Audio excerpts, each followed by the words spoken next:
If you enjoy our stories, don't forget to like, share, and subscribe to the Narrative Nest. It was supposed to be an ordinary Friday night. Nothing fancy, just me, a couple of energy drinks, and my best friend, Aidan, crashing on the pull-out couch in the basement. I was 17, too old for sleepovers to mean anything. But there was something about this night that felt ...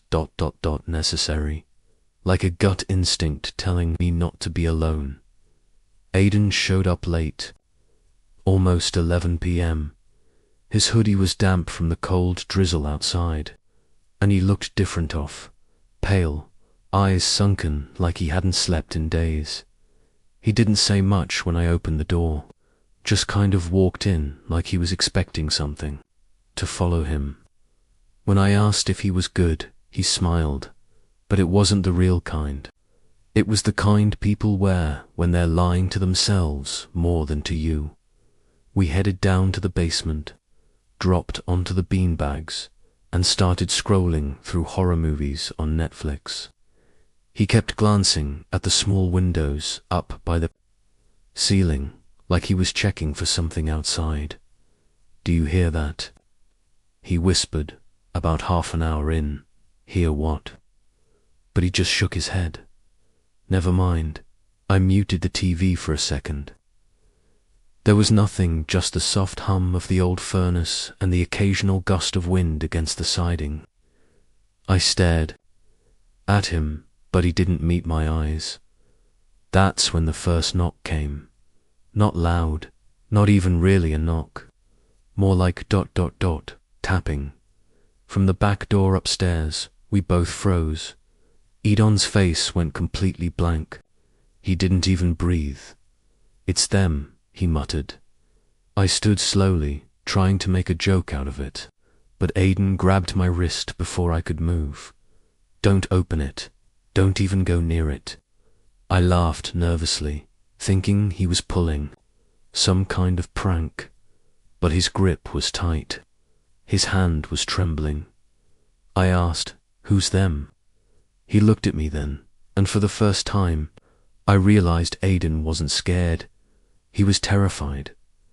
"They don't knock twice," he said quietly. We waited 30 seconds, a minute. No sound, so I pulled away, climbed the basement stairs slowly, and peeked through the narrow slit of glass beside the back door. Nobody. I flipped on the porch light. Still nothing. I was about to head back down when I noticed something. There were footprints on the deck, wet ones, like someone had walked right up to the door, stopped, and never turned around. But the deck was empty. When I got back downstairs, Aidan was sitting cross-legged on the floor, staring at the carpet. "Did you see them?" he asked. I told him no. There was no one there. He exhaled like he'd been holding his breath since he arrived. Then, for the first time all night, he talked, and what he said made the hair on my neck stand. "You know, when I moved away 2 years ago, it wasn't because of my dad's job. We were running from them." I sat down, he continued, voice low, almost monotone. "There's something out there, not a person, not even an animal. It's like ... it watches you until you let it in. It pretends to be someone you know. Knocks once, maybe twice. Then it leaves, but it doesn't forget. It comes back weeks, months later. Different form, but always the same goal." I blinked. "Aidan, what are you talking about?" He looked at me. It was my sister the first time. I didn't even know. Aidan had a sister. She was 9, said she saw someone outside her window at night, said it looked like me, but I was asleep across the hall. She opened the window for it. I didn't know what to say. He swallowed. We never found her. Then the lights flickered once, twice, and then everything went dark. I reached for my phone. Dead, Aidan didn't move, just stared toward the stairs. You didn't open the door, right? He asked again, voice thinner now. No, I swear. But then, from upstairs, we heard it again, tap, tap, tap. Only this time, it wasn't at the door. It was at the small window in the basement. The one behind the old TV, just a few inches off the ground outside. Aidan stood, slowly, and said the most chilling words I've ever heard. That's not for you. It's for me. I turned. A silhouette was pressed against the window. Pale skin, long neck. The face was too wide, the eyes too far apart. It didn't move, just stared. Aidan stepped toward it. What are you doing? I whispered. He didn't. Answered then, without warning, he bolted up the stairs. I chased him, Aidan. By the time I reached the kitchen, the back door was wide open. Rain pouring in, but no sign of him. I ran outside, barefoot, shouting his name. Only one thing was there. A soaked hoodie on the grass and footprints leading back into the woods. I waited hours, called the cops. Told them he left to walk home, that maybe we fought. I lied, because what was I supposed to say? He vanished. No one found him. That was 2 years ago, and last night, at 3:17 a.m., ... there was a knock at my window. Just once, no voice, no shadow, just a wet HOODIE ... and a photo tucked inside it. A photo of me, asleep in my bed, taken from inside the room, and a note, next time, don't close the door. I didn't sleep the rest of that night. I couldn't. The hoodie sat on my desk chair like it belonged there, soaking wet, clinging to itself, smelling faintly of moss and copper. I hadn't touched it. The photo and note were still inside the pockets, just as I'd found them. A Polaroid of me lying in bed, blanket halfway off, face turned toward the wall. It was definitely taken from inside my room, same messy desk, same cracked phone charger coiled like a snake near my pillow. But the door had been locked, and the window. I checked it 3 times, still locked from the inside. I stared at that photo until the edges curled. I wanted to believe it was a prank, that someone, somehow, had gotten hold of an old picture and staged the whole thing. But my hair in the photo on the sides, uneven like I'd just tried to cut it myself, matched exactly how it looked yesterday morning. Whoever took that photo had been inside my room while I slept at 6:12 a.m. Just as the sky turned grey, I picked up my phone and dialed Aidan's mum. I hadn't spoken to her since the night he disappeared. The number still worked. She answered on the 3rd ring. Hello. Her voice was soft, cautious. Mrs. Carden, I said, trying to keep steady. It's me, Tyler. A pause. Then, why are you calling me now? I think Aidan came back. Silence. I could hear the faint clicking of something in the background, maybe a clock, maybe her fingernails tapping on a kitchen counter. He didn't, she said flatly. There was something left at my place. His hoodie, a photo. Someone took it from inside my room. Her breath caught. Did you open the door? No, I said quickly. But someone did. I think he's alive. Another pause. And then she said something that made me sit down on the floor, like my knees gave out. Aidan's body was found a year ago. What? She exhaled. They never told you because it was classified. We signed an NDA. Government agents showed up 2 weeks after he vanished. Said it was part of an experimental case. Some kind of phenomena linked to disappearances across 3 states. I swallowed hard. Where was he found? Not far, about 12 miles outside town. But it wasn't really him. What does that mean? Her voice shook. They did a DNA test. It matched. But the thing they found wasn't Aiden, not really. The bones were too long. The skull was warped. And his eyes, she stopped. He'd changed. I couldn't breathe. I looked at the photo again. If you see him again, she whispered, don't let him speak.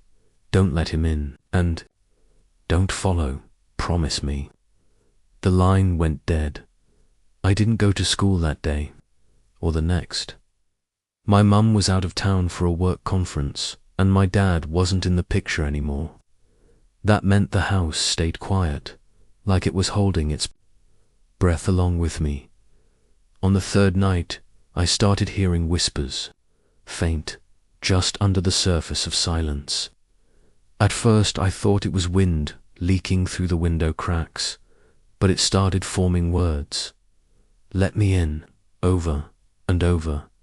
Sometimes the voice sounded like Aiden, sometimes it didn't. I covered the windows with bedsheets, duct tape to the edges, left lights on in every room. But around 3 a.m. every night, the power cut out for exactly 60 seconds. No flicker, no warning, total blackness, and I could feel something walking through the house. The fourth night, I stayed downstairs in the basement, TV on full volume, back against the wall. A kitchen knife tucked in my sleeve like I'd know what to do with it. I fell asleep around 4:30 at 5:12 a.m. I woke up to the sound of footsteps on the carpet above me. Slow, careful, one step at a time. Then, from the staircase, a voice, Tyler. My heart stopped. It was Aidon's voice. I stared at the basement door. The handle didn't turn. He didn't. Come down, just waited. You awake? I didn't answer. I know you're scared, but I need your help. I pressed myself tighter against the wall. Something's wrong with me. I thought I could handle it, but it's changing me. The voice trembled. It sounded real, honest, like the old Aiden I knew. And then I didn't mean to leave you. Ty, I just wanted to protect you. Something about the way he said my name made my chest tighten. But I stayed silent. I can prove it's me. I swallowed hard. I know your middle name is Elias. I know you cried when we watched E.T. the first time. I know you kissed Rachel in 9th grade and never told anyone. He was right about everything. Then the voice broke. I'm scared, man. Please, just open the door. I stood, slowly, took one step toward the stairs. Then I remembered what his mother said, don't let him speak. The door handle began to turn on its own. Click. Squeeeek, just a few inches. My hand tightened around the knife, and then a pale hand slipped through the crack. Long fingers, longer than any human hand should have been. Nails like sharpened bone. I screamed and slammed the door shut. The voice shifted instantly. Low, growling. You don't get to say no. I threw the bolt, slammed the furniture against the door. For the next 10 minutes, something pounded on the other side, something inhuman, something with Aidon's voice. And then it stopped. I didn't move for hours. When the sun rose, I opened the door slowly. Nothing but in the hallway, smeared across the wallpaper in something thick and dark, were the words, you let me in once, you just don't remember. That day, I did something stupid. I went to the woods, to the place where they found Aidon's body. It wasn't on any map, but I found a police report online that mentioned a power station near the old quarry road. I parked a mile out and walked the rest of the way. Fog hung low over the trees. Birds were silent. About halfway in, I found a circle of scorched earth about 20 feet wide. In the center, a pile of bones, burnt, twisted, but among them, a single object untouched. A small cassette recorder, like the kind from the 90s. I picked it up, pressed play. Adon's voice crackled through. "I'm recording this, in case I don't make it back. If you're hearing this, I need you to listen carefully. They're not human. They wear our faces. They use our memories. And once you see them, they follow. You might already be marked. I'm sorry." Then a pause. "Then, if you want to stop them, you'll have to go back to where it started." I rewound it, played it again. Go back to where it started. But where did it start? And why me? I turned to leave, but I wasn't alone anymore. Just outside the circle, standing perfectly still, was someone wearing my face, identical, right down to the cut on my cheek from last week's fall. He didn't move, didn't blink, and then he smiled. The thing that wore my face didn't blink, didn't breathe, didn't tilt its head like a curious person would. It just stood there, still as a stone, and stared. And then it smiled. That was the worst part. It wasn't a happy smile. Not even a sinister one. It was empty, like someone stretching their lips into the shape of a grin without any reason or emotion behind it. My own face, my jawline, my crooked left eyebrow, the small scar under my chin was mimicked exactly, but the eyes were off, too black, too wide, and it was barefoot. I took one slow step back, the cassette recorder still clenched in my fist. Leaves crunched underfoot, and the sound seemed to ripple through the forest like a warning. The thing didn't move. I turned and ran. I didn't care about noise, about direction. I just needed to get away. Twigs snapped at my ankles, thorny. Vines tore at my hoodie, and the fog closed in thick around me. I lost track of where I'd parked, of where I'd come from. Branches clawed across my face, but I didn't stop until I tripped over a fallen log and hit the ground hard. I lay there, for a moment, gasping, listening, silence. No footsteps behind me, no sound at all. And then, from somewhere in the distance, Tyler, ... my voice, calling my name. I scrambled up and kept running. It took hours to find the road. By the time I got back to the car, the sun had already dropped behind the trees, and everything had that eerie purplish tint that makes shadows look like they're breathing. My phone had 4 missed calls from my mum, one from a blocked number and a new voicemail. I didn't recognize the number, but something told me not to ignore it. I hit play. There was static at first, then a low mechanical hum, like a fan in the background. Then a voice whispered, "You're waking up." Click. End of message. I stared at the screen, numb. My mind tried to reason its way out of it. Maybe someone hacked my phone. Maybe this was an elaborate prank. But the way the message was spoken, so calm, so intimate, felt like it was meant for me, like a trigger phrase. Back home, I locked every door, every window, and drew every curtain. The hoodie was still in my room, now fully dried and folded neatly on my chair, as if someone had come back to tend to it. I hadn't touched it. The photo was gone, so was the note. But there was a new object tucked in the front pocket. A key, small, old-fashioned, rusted dot, and a folded piece of paper with an address written in red ink where it started. The next morning, I skipped school again. I couldn't sit in a classroom pretending to care about biology when I was one mental crack away from losing it. The address on the paper was one town over, about a 30-minute drive. I told myself I wouldn't go. I really did. But by 1 p.m., I was in the car, key in my pocket, cassette player on the seat beside me. I pulled up to a rotting old 2-story house that looked like it had been abandoned for a decade.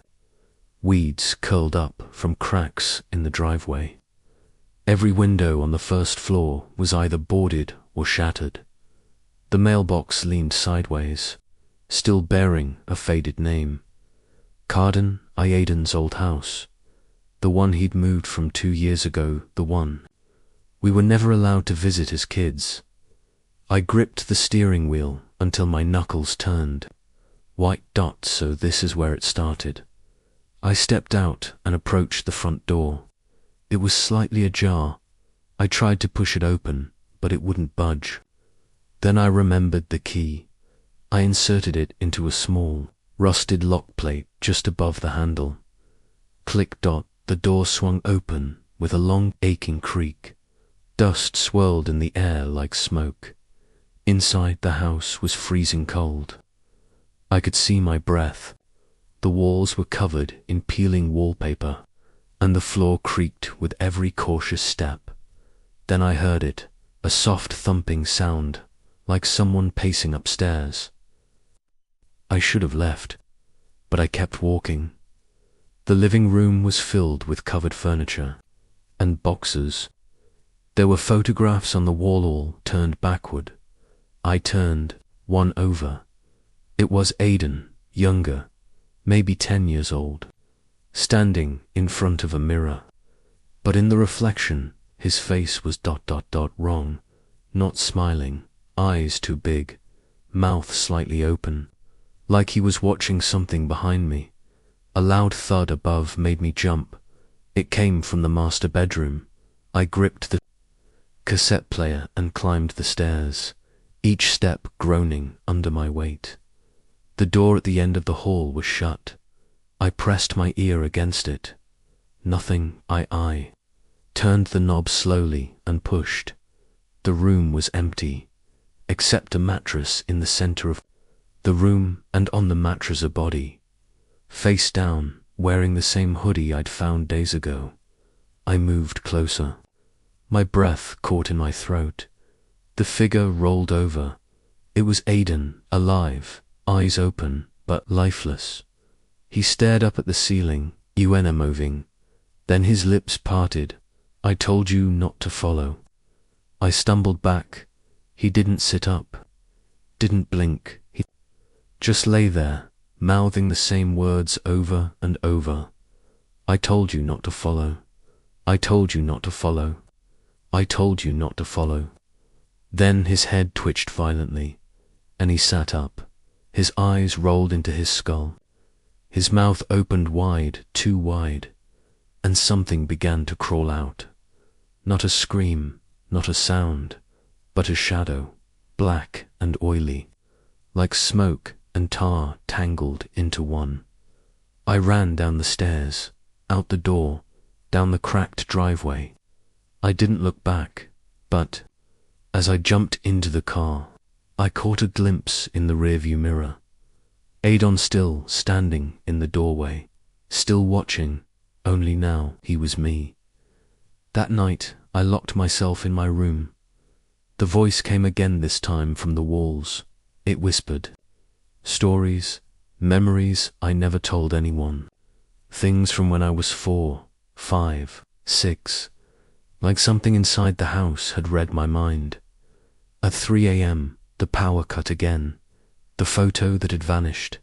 It was back, pinned to the mirror. But now I wasn't alone in it. Behind me stood Aiden or something, wearing his skin, and something written in black ink across the bottom. You're not the original. The sun didn't rise the next morning, or maybe it did, but my room remained shrouded in grail, like light itself had stopped trying to reach me. I sat on the edge of my bed, knees bouncing, heart refusing to settle into a normal rhythm. The picture was still on the mirror, me and the thing behind me, its face a perfect match to mine, but with those lifeless, bottomless eyes, and the words burned into the bottom corner. You're not the original. What did that even mean? Had I changed? Had something replaced me? Or was I never really me to begin with? I didn't go downstairs. Couldn't. Mum knocked once around noon, left a sandwich by the door. I didn't touch it, didn't speak. My laptop was open on the floor where I'd thrown it days ago. I reached for it, fingers trembling, and searched everything I could think of. Doppelganger, haunting sleepover possession, forest mirror curse, can someone take over your life? The results were all over the place. Reddit threads, weird message boards with pixelated backgrounds and blinking text, but a few posts caught my eye. One from a decade ago by someone named Teraleli Trezi. If you're reading this and you think you've seen yourself somewhere you weren't supposed to, run. You don't understand yet, but they can wear your face. And once they do, they don't give it back. It had one comment. Where did you see it? The real I-13 replied, at a sleepover. I was 15, we recorded it. I froze. The post was dated June 12, 2005. That's Aiden's birthday. I needed answers, and I only knew one person who might have them, so I did something I hadn't done in years. I called Aiden's mom. She didn't answer the first time, or the second, but on the third try, she picked up. Hello. Her voice was brittle, like it hadn't been used in weeks. Mrs. Carden, it's Tyler. Silence. I know it's weird, but I think something happened to Aiden a long time ago. I think it started when we were kids. More silence. Then, he told you, didn't he? What? Her voice cracked. He let it out. I stood up. What do you mean? Let what out? Don't come here. Please, Tyler. If you care about your mother or your soul, stay away. I just want to understand. Click, she hung. Up that night, I didn't sleep. I sat at my desk and stared at the cassette recorder. The red record button almost dared me to press it. So I did, and I started talking, documenting everything. The sleepover, the hoodie, the double in the woods, the house, Aiden. I spoke for an hour. When I played it back, something had changed. My voice was distorted, slower, deeper. But the worst part was at the very end, right after I'd stopped recording. Before the tape clicked off, there was a faint whisper, "We are one now." The next morning, I found the second tape in my mailbox. Same handwriting, same black cassette. This time, the label read, 1995, subject 003. I didn't want to listen. I really didn't, but I did. It was a conversation between a boy and what sounded like a therapist. Boy, he wears my pajamas now, sleeps in my bed. He says he's me. Therapist, and what do you think? Boy, crying, I think I'm the copy. Therapist. Why do you think that? Boy, because he remembers more than I do. He knows things from before I was born. Then static, and a final whisper from someone else. This one's waking up too. I couldn't breathe. What if this thing, this entity that copied Aiden, was doing it again, to me? And what if it had been happening for decades? There was something I hadn't done yet, something I'd avoided out of fear. I had to go back to where it happened, the cabin. The drive was silent. No music, no podcasts. Just the sound of my own shallow breathing and the creaks of the road under old tires. The forest looked different this time, like it had moved in closer, as if the trees remembered me. When I got to the clearing, the cabin was still there. Somehow, even more decayed than before. I stepped inside. The air was sour and cold, and the same torn sleeping bag was in the corner. But now, a mirror had been nailed to the wall, one that wasn't there before. A tall, narrow mirror, covered with a white sheet. I walked toward it slowly, each step louder than it should have been. I reached out and pulled the sheet away. There was no reflection, not mine, not the room behind me, just darkness, and then a hand pressed. Against the glass, it was my hand, exact, followed by a face, my face. But this time, it spoke, "You're the echo." I backed away, but my body didn't obey, because the mirror me had raised its arm, and so had I. We were SYNCED. Perfectly. Then it smiled, not empty, not emotionless, but triumphant. It whispered, "Now you remember." The world shattered. I wasn't in the cabin anymore. I was standing in a white room, endless in every direction. The floor was glass. Beneath it copies, thousands of them. People wearing my face, screaming, laughing, some staring straight up at me. And I remembered, the sleepover wasn't the first time. It had happened before. Again and again, a cycle, a test, a ritual. Only now, the real me had awakened, and there was something I had to do. I woke up in my bed, gasping. Sunlight spilled through the curtains. Mum was downstairs, humming It Was All. Back to normal, almost, except for the note on my nightstand, folded. No name. Inside, it read. I stood in front of my bathroom mirror, staring at my own reflection for 10 full minutes, blinking, smiling, frowning, watching for any slipper lag, a twitch, a delay. But everything moved in perfect sync. I splashed cold water on my face and closed my eyes. Nothing happened, no shifting, no echoing voices, no flicker of that other place of the white room or the sea of copies beneath the glass. And yet, my hand still trembled as I reached for the toothbrush. Something wasn't right. It felt like the world had returned to normal, but only on the surface. As if a layer had been pulled over the truth, like a fresh coat of paint hiding mold. And then I remembered the note. Episode 5 begins when you close your eyes. I'd closed them in the bathroom just now. Was this it? Was I already inside? I stepped out into the hallway. Every sound seemed amplified. The creak of the wooden floor, the tick of the hallway clock, even the faint rustle of wind against the siding. Everything was real, tangible but not familiar. My mum wasn't humming downstairs anymore. There were no cooking sounds, no dishes clinking, just silence. I slowly descended the staircase, every step more uncertain than the last. And then I noticed, the pictures, they'd changed. Every photo in the house, every frame on the wall was of me. Not me and Mum, not me and Aidan, just me, over and over. Smiling, waving, staring straight into the lens like I knew I was being watched. But I remembered some of these moments.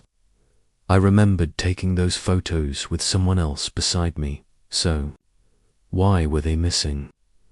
I walked into the kitchen. It was spotless, too spotless.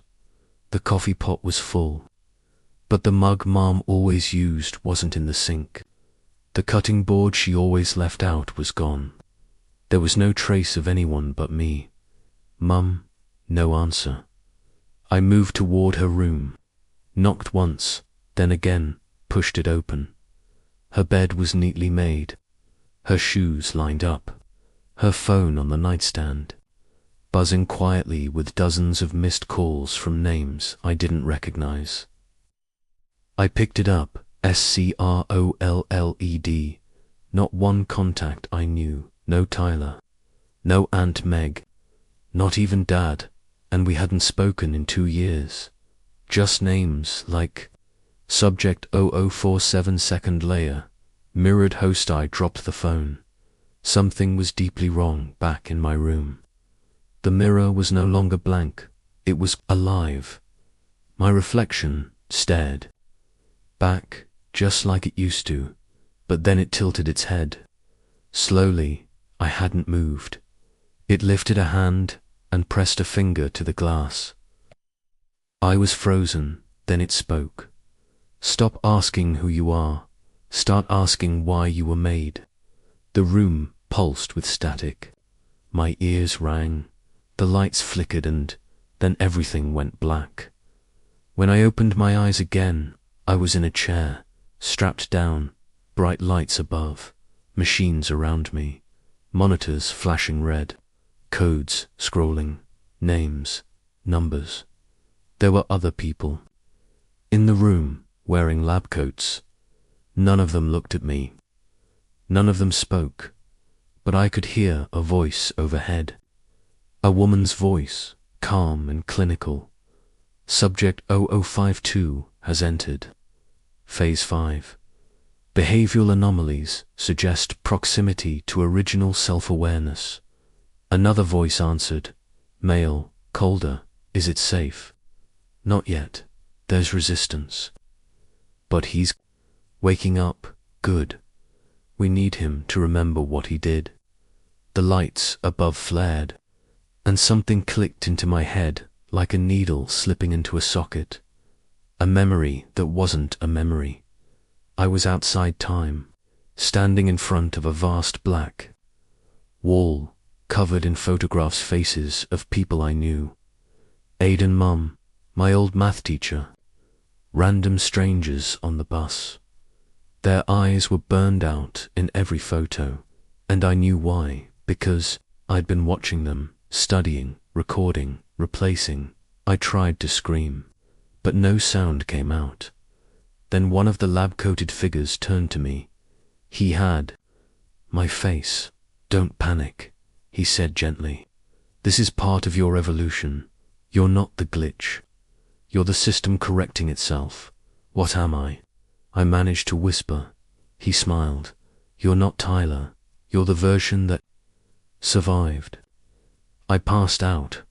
When I came to, I was in a different room. My arms free. A desk, a chair, a single bulb overhead. A file sat in front of me. I opened it. Inside was a case folder with a name and date project. Halamira subject, Aiden Carden, date initiated. October 3rd, 2005, there were pictures inside. Thermal scans, sleep study results, audio logs. A pattern of behavior mapped out over years. He'd been monitored, tested, pushed until he fractured until something stepped in. And then there was another name, subject 0052, prototype, echo host. That was me. I was created to observe what happened to Aiden. To track his descent, to become what he became. And now the experiment was entering its final phase. I flipped to the last page of the file. It showed an image of 2 versions of me, one smiling, one screaming. Underneath was a sentence, only one can remain. The walls of the room began to collapse, like a simulation falling apart. Flashing red text appeared across every surface. Asterisk, asterisk, stage 6, beginning. Identity collapse, imminent, please locate original host, asterisk, asterisk. I ran through hallways that bent and twisted into themselves, past doors that led to exact copies of my childhood bedroom, past mirrors that showed me as a child, as an old man. As a blur, I burst into a chamber circular, silent, endless. And in the center, floating in a glass column, was the real Tyler, still peaceful, asleep. I stepped toward the glass, and he opened. His eyes, they were my eyes, but older, wiser. He looked at me with no fear. "You've come far," he said. "Who are you?" I asked. "I'm you," he said. "The first you, the one they couldn't erase." "What now?" I whispered. "You have to decide," he said. "Which of us should keep the name? Which of us deserves to live?" Suddenly, a timer began to count down above us. 002 for 59 0 hours, 4 minutes and 58 seconds, 0 hours for minutes and 57 seconds. And I realized the truth. This wasn't a battle of violence. It was a battle of memories. Only one version of Tyler would make it out of here with all the memories. The other would be erased, recycled, sent back as another host. I had 5 minutes to prove I was the real one, or be deleted forever. The countdown glowed above us in sharp crimson digits, each second louder than the last, but there was no speaker. The ticking came from inside my skull. Across from me, inside the glass column, the original Tyler didn't flinch. He simply stared, hands folded, waiting, like he'd known this moment was coming for years. I took a step closer. "So what is this?" I demanded. "Some kind of test?" He nodded. "More like a reckoning." The room around us shifted. Glass shimmered into metal. The walls stretched upward and outward until they formed a Skyles's dome of flickering light. A control center, maybe, or a memory bank, but distorted like a funhouse replica of my own mind. He lifted his hand and pointed. To the space behind me, I turned. A door had appeared. On it, a simple word: remember. I reached for the handle. The moment I touched it, I was yanked violently forward, not physically, but mentally. Suddenly, I was 10 years old again, standing in the hallway of my childhood home, staring at a crack in the floorboards I always thought led somewhere. "Come on," a voice whispered. It was Aidan. He was standing by my bedroom door, flashlight in hand. The same crooked grin I remembered. But as I followed him into the room, the walls melted. The posters of comic book heroes turned into static. The bed vanished. The rug peeled upward, revealing another version of me curled up on the floor, shivering, muttering numbers: 15372, 15372. Aidan turned to me. "Do you remember when we stopped being kids?" he asked. I didn't know how to answer. "Think," he said sharply. "Why did you really invite me over that night?"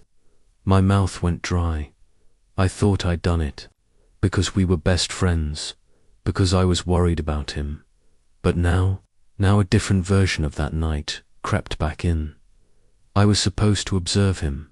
He had been acting strangely for weeks, drawing symbols on his arms, speaking in his sleep, waking up in places he didn't remember going to.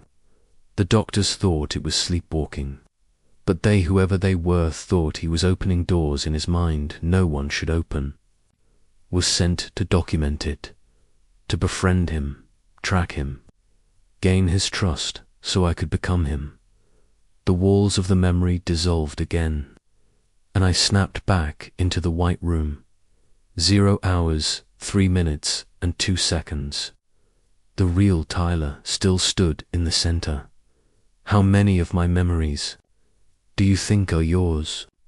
He asked. "How many of your emotions were programmed?" I clenched my fists. "I'm not fake, then prove it." The floor vanished, and I fell straight into the memory of Iodon's final night. We were sitting on the floor, eating popcorn, laughing, watching some old sci-fi movie with alien clones. But Aidan wasn't laughing anymore. He looked at me, eyes hollow. You feel it too, right? He whispered, like we're being recorded. I didn't answer. He reached under the couch and pulled out a notebook I never knew he had. It was filled with sketches, diagrams of the mirror, pages of symbols, and notes. He isn't who he says he is. Test the duplicate. Watch for delay. Sleep is the breach. He'd known, even then. He was watching me as much as I was watching him. I landed back in the glass room, panting, dizzy. 0 hours, 1 minute and 17 seconds. Tyler looked shaken. Not smug now, not calm. I saw fear in his face. You're remembering too fast, he said. You're not supposed to survive this far. And then the lights dimmed. New figures emerged from the walls. Tall, faceless, clad in white like lab coats, but stretched thin, warped, floating slightly above the ground. They surrounded me, the monitor entities. I told you, the real Tyler said softly. Only one of us gets out. I backed away. So what? This is execution, selection, one of the monitors replied. Prove your reality or be erased. I screamed, and the scream wasn't just mine. All at once, hundreds of screams filled the room. The walls cracked. Reflections poured in from every surface. Copies of me, slight variations, one with a scar, one taller, one crying blood, one made entirely of shadows. They reached out to me, whispering, we were never the first. We were never the only. You're not you. You're a version of a version. This is not a room, it's a quarantine. I fell to my knees. The timer hit 0 hours, 0 minutes and 41 seconds. And I made a decision. I looked at the real Tyler and said the only thing that mattered. You feel guilt, don't you? He flinched. You're not the original either, I said. You're just the first one that survived long enough to believe it. Silence. He stepped out of the glass column, and now there were two of us, face to face, indistinguishable. The monitors closed in. One will be deleted. Which one is real? I stepped forward, not afraid. If we both carry the memory, I said, then neither of us is fake. But only one can continue. Tyler said softly, and then he did something unexpected. He reached out and touched my forehead. His body started to glow. Breaking into particles, he smiled. You're stronger than me, he whispered. Take it. And just like that he was gone. All the memories, all the copies. The room itself collapsed into blackness. I woke up on the floor of my bedroom. The real one, not the simulation. Not a memory, the photographs were back to normal. My mum's voice called from downstairs. Tyler, breakfast. Sunlight streamed through the window. Everything was fine, but I knew it wasn't over, because in the mirror, just behind my shoulder, I saw him smiling, and this time, I smiled back. The air outside tasted different.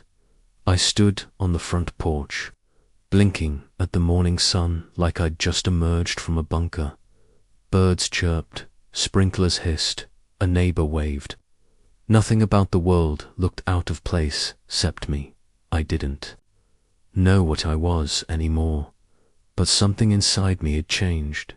That night, I sat in bed with my laptop open, staring at the login screen of my old encrypted folder, project_Argus_log. I hadn't touched it in years. I typed in the password slowly, carefully. It accepted. Inside were hundreds of unread files, voice memos, camera footage, and strange data logs, all dated around the time of Adon's disappearance. One audio file caught my eye. Adon_log_5-final.m4a. I clicked . There was a long pause. then static, then his voice, shaky and low. If you're hearing this, it means you found the mirror. Or it found you. Either way, I'm sorry. We were never meant to see past the surface. But I couldn't stop once I saw it blink, blink, the mirror. It's not just a passage, it's a signal hub. They used it to observe early prototypes of us that broke down or became too aware. The mirror doesn't reflect your face, it reflects your code. I paused the audio. Something in me jolted. Earlier that day, when I looked in the mirror after waking up, hadn't seen myself. Exactly, not just myself. There had been flickering, that like a glitch in an old VHS tape. I replayed the message. I found a way to reach you. If this works, it'll come through the mirror. Watch for the static. The loop will restart exactly 7 days after reset. That's your window. I clicked stop and backed away from the screen. My ears rang. The world seemed off. Balance, 7 days. A loop, reset. Was that what just happened? Had I looped back to the beginning? If so, how much of this world was even real anymore? The next morning, I tested a theory. I placed a GoPro camera in front of the mirror, left it running for 6 hours. When I returned to check the footage, I expected a quiet room, an empty bed. But at 3:13 a.m., something stepped into frame. Not me, not Aiden. It was the Tyler who vanished during the simulation. Same face, same clothes. Only his eyes were solid black, like 2 holes in the glass. He looked directly at the camera, smiled, then said, "Don't forget." The screen glitched and froze. I checked the raw file. It was corrupted except for that one scene. I ran it frame by frame and found something terrifying in the metadata file. Origin/mirror.cache signal. I called Mason. He picked up after 3 rings. "Ty, you good man, you dropped off the face of the earth." "Mason, listen," I said. "Did you ever notice anything weird about the mirror in the hallway? Back in high school?" Silence. "You mean the one at Iodon's, yeah?" He laughed nervously. "Bro, I've had dreams about that thing for years. Sometimes I wake up and think I'm still inside it. That stopped me. You remember it too?" "Sort of. I don't know. I thought I made it up." You know what's crazy? I started seeing this name pop up in some old tech forums I lurk on. It's been trending in dark signal archives. Argus Loop. Ring any bells? My blood turned cold. Argus, the original project. Name, Mason continued. I think someone's trying to reboot the program. Later that day, a notification pinged on my phone. Unknown number. Meet me at the old radio tower. 9 p.m. Come alone. Bring the mirror. Attached was a location pin. A defunct broadcast tower 2 towns over, out near the quarry. And I knew instantly this wasn't a trap. This was Aiden. I left just before sunset. The mirror, heavy and cold, was wrapped in blankets in my trunk. Every bump on the road made it vibrate like it was humming. The road out to the tower was cracked and unused, swallowed by weeds. The building itself looked abandoned, walls covered in graffiti. A rusted antenna looming overhead like a broken spine. I parked, turned off the engine, and waited. At exactly 9 p.m. I heard the knock, not on my window, from inside the trunk. I froze, then climbed out, walked round to the back, and opened it. The blanket was gone. The mirror was uncovered, shining faintly, and my reflection was already looking at me, like it knew I'd be here. Behind me, Someone spoke. You made it. I turned. Aiden. He looked older, tired, but alive, real. I wasn't sure it'd be you, he said. I wasn't sure either. Inside the tower, everything reeked of mildew and old copper. We sat opposite each other, the mirror between us on the dusty floor. I've crossed too many versions of you, Aiden said. Most of them didn't survive the breach. Some became monitors. Some just disappeared. But this time, this version of you feels stable. I'm not stable, I muttered. He smiled. That's what makes you different. He pulled out a drive square, matte black, unmarked. This contains the original logs, he said. Everything, from the first experiment, from the first breach. What breach?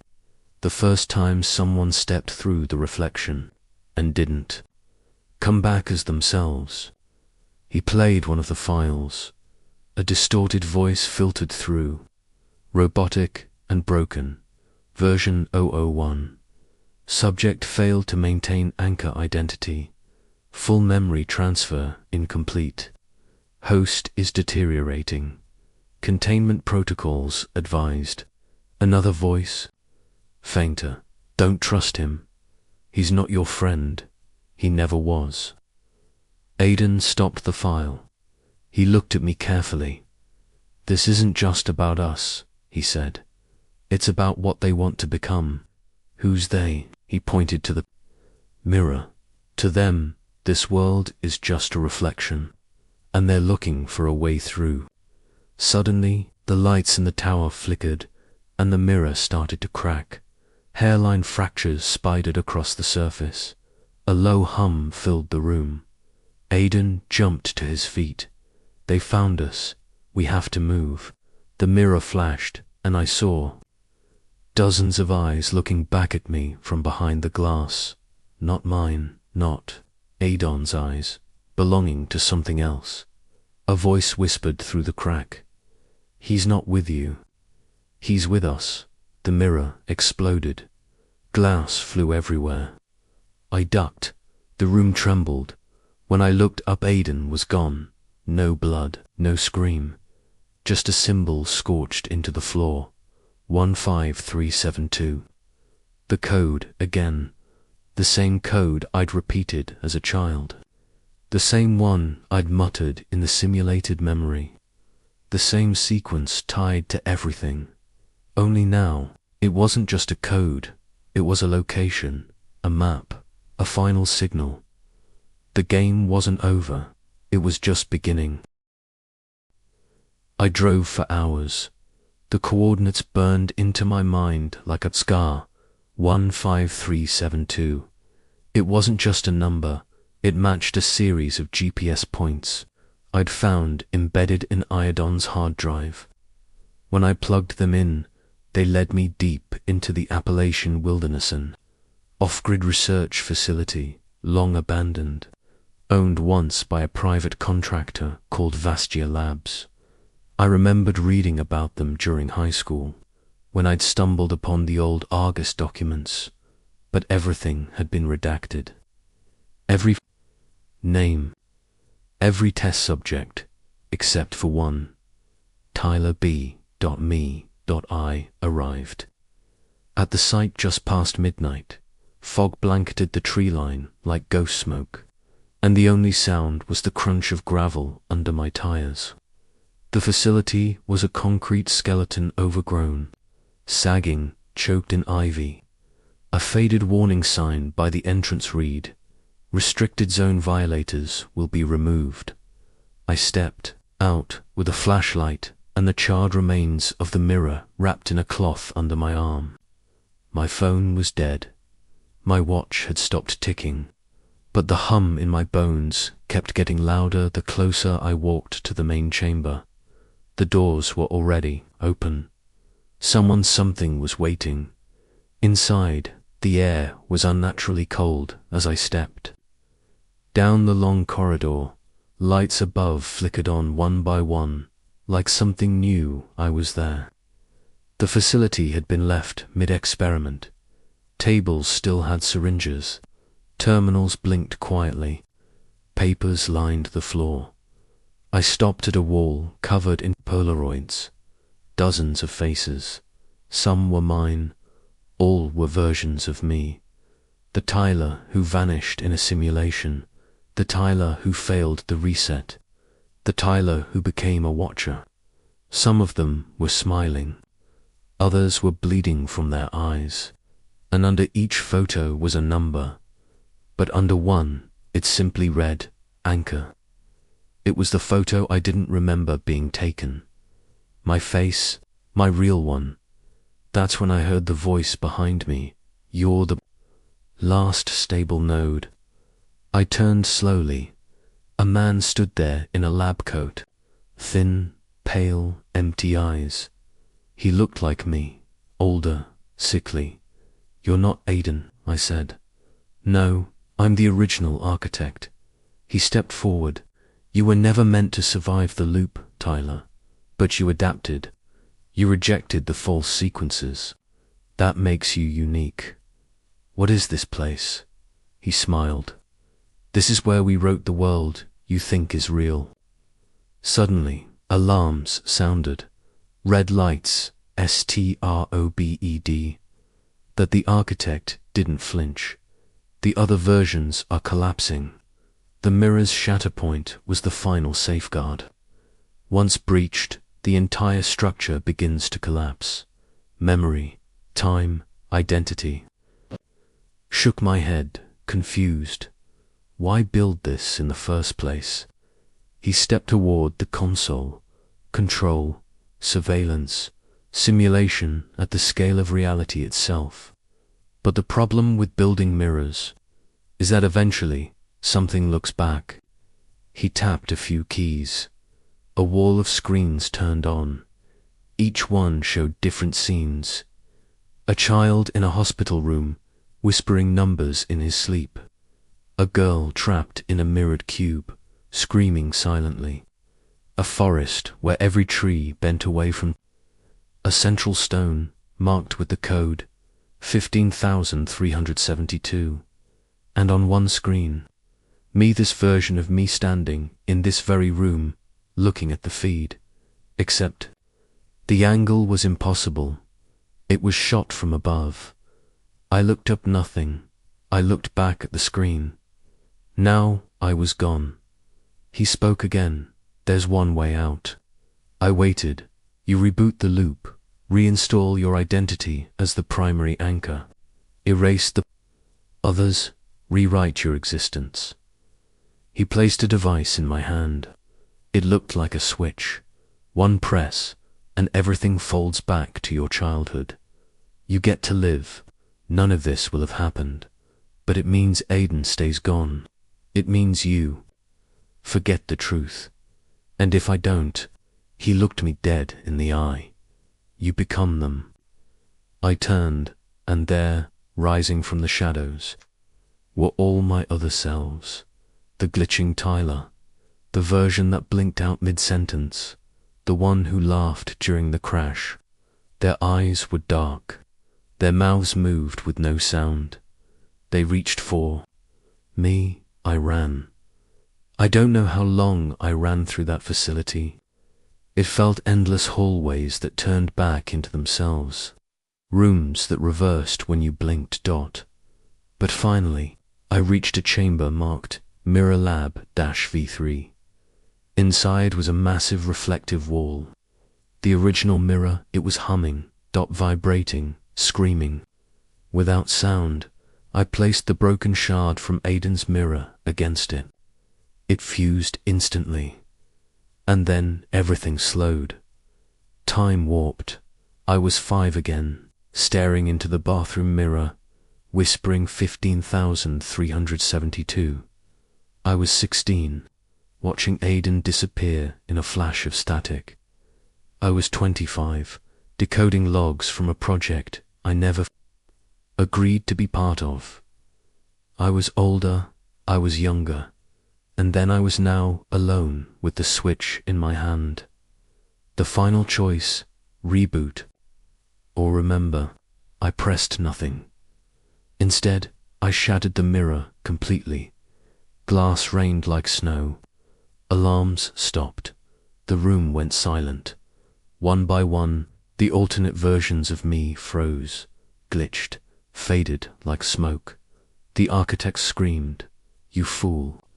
You'll never know what's real again." I smiled. Good. I woke up 3 days later in a hospital bed. My mum was there. Mason too.